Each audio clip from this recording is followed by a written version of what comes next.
Yadavindra garden Pinjore में 3 दिवसीय 32वें राज्य स्तरीय मैंगो मेले की फेस पेंटिंग, रंगोली, ड्राइंग, अन्य एक्टिविटीज़ के साथ शानदार शुरुआत हुई। शाम को हरियाणा मुख्यमंत्री पिंजौर में मैंगो मेले का उद्घाटन करेंगे। हरियाणा पर्यटन स्थल यादविंद्रा गार्डन पिंजौर में शुक्रवार 11 बजे से 32वें राज्य स्तरीय मैंगो मेले की शानदार शुरुआत हो गई है। इस मौके पर यहां पिंजौर, कालका, पंचकुला, अन्य जगहों से भारी संख्या में विभिन्न स्कूलों के विद्यार्थियों ने face painting, rangoli, poster making, drawing और मैंगो क्विज के अलावा अन्य एक्टिविटीज़ में सभी स्टूडेंट्स ने बढ़ चढ़ कर भाग लिया था। इस मौके पर हरियाणा पर्यटन निगम के महाप्रबंधक आशुतोष राजन ने बताया कि इस बार मैंगो मेला 3 दिनों तक चलेगा। यहां पर 3 दिनों तक रंगारंग सांस्कृतिक कलाकारों की आकर्षक प्रस्तुतियां होंगी। विभिन्न कलाकारों द्वारा यादविंद्रा गार्डन पिंजौर में नगाड़ा पार्टी, जंगम पार्टी, बिग पाइपर ग्रुप, बीन पार्टी, कतारा पार्टी, अन्य गतिविधियां यादविंद्रा गार्डन में विशेष तौर पर आकर्षण का केंद्र रहेगी।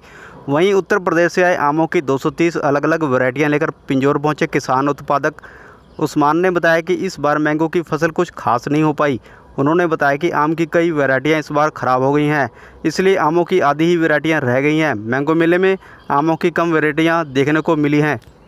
उन्होंने बताया कि मौसम के बदलाव को लेकर इस बार आम की कई वैरायटियां सही ढंग से नहीं हो पाई। आम उत्पादक उस्मान राज्य स्तरीय मैंगो मेले में कई बार हिंद आम केसरी का खिताब हासिल कर चुके हैं। उन्होंने बताया कि इस बार के मैंगो मेले में खास तौर पर आम्रपाली, अन्य आमों की पुरानी खास वैरायटियां हैं जो बेहद खास हैं। इधर मैंगो मेला देखने आए पर्यटक ने बताया कि इस बार इतनी मैंगो की वैरायटियां देखने को मिली हैं, लेकिन मैंगो की खाने की इजाज़त नहीं है। सूंघकर मज़ा आ गया है।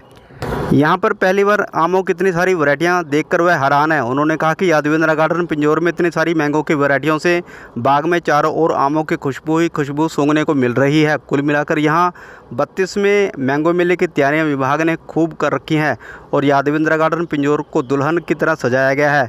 शाम को हरियाणा के मुख्यमंत्री नायब सिंह सैनी 32वें मैंगो मेले का विधिवत रूप से उद्घाटन करेंगे। मैं 230 वैरायटी लेकर आया हूँ। इस बार आम बहुत कम है हमारे यूपी में। क्या है, यहाँ भी आम की फसल 20% है।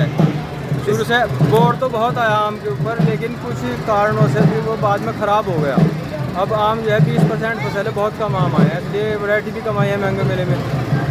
थोड़ा शायद क्लाइमेट चेंजिंग है इसका, थोड़ा जो पहले जैसा मौसम था अब थोड़ा मौसम बदल रहा है कुदरती कुछ। आम के लिए मौसम आम से थोड़ा बदलाव हो रहा है इसमें। जो नई वैरायटी हैं इस बार, जैसे हमारी आम्रपाली होगी और ये पूसा की वैरायटियाँ होगी, ये अच्छी आती हैं। मतलब ये इस वातावरण के अनुकूल हैं। जो हमारी पुरानी वैरायटियाँ थी उन पर थोड़ा इसका चेंजिंग का असर है, मतलब वातावरण चेंज का असर हो रहा है। तो बहुत रंगीन लगा। मेरे को नहीं पता था इतनी 200-300 मेरे ख्याल 500 वैरायटी होंगी आम की।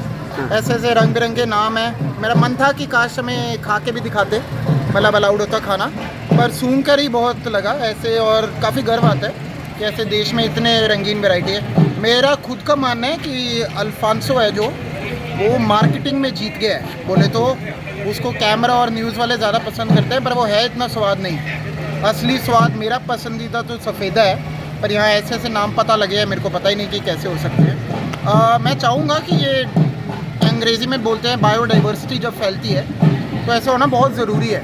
मेरे को पता है कई आम एक ही तरीके के हों, साफ़ हो, एक तरीके के सबको पसंद है, पर मेरे को लगता है कि अगर कल को एक कीड़ा पूरी आम की नस्ल ही खा जाता है, इसलिए हमें डाइवर्सिटी रखना बड़ा ज़रूरी है। इन चीज़ों में हमें गर्व लेना चाहिए। यूपी में इतने वैरायटी है, मैं गारंटी लेता हूँ दर्शक जो भी घर पर देख रहे हैं, ऐसे ऐसे नाम आपने कभी गूगल पे भी नहीं सोचे होंगे। काफ़ी रंगीन, मौसम भी बढ़िया है, बहुत ही अच्छा।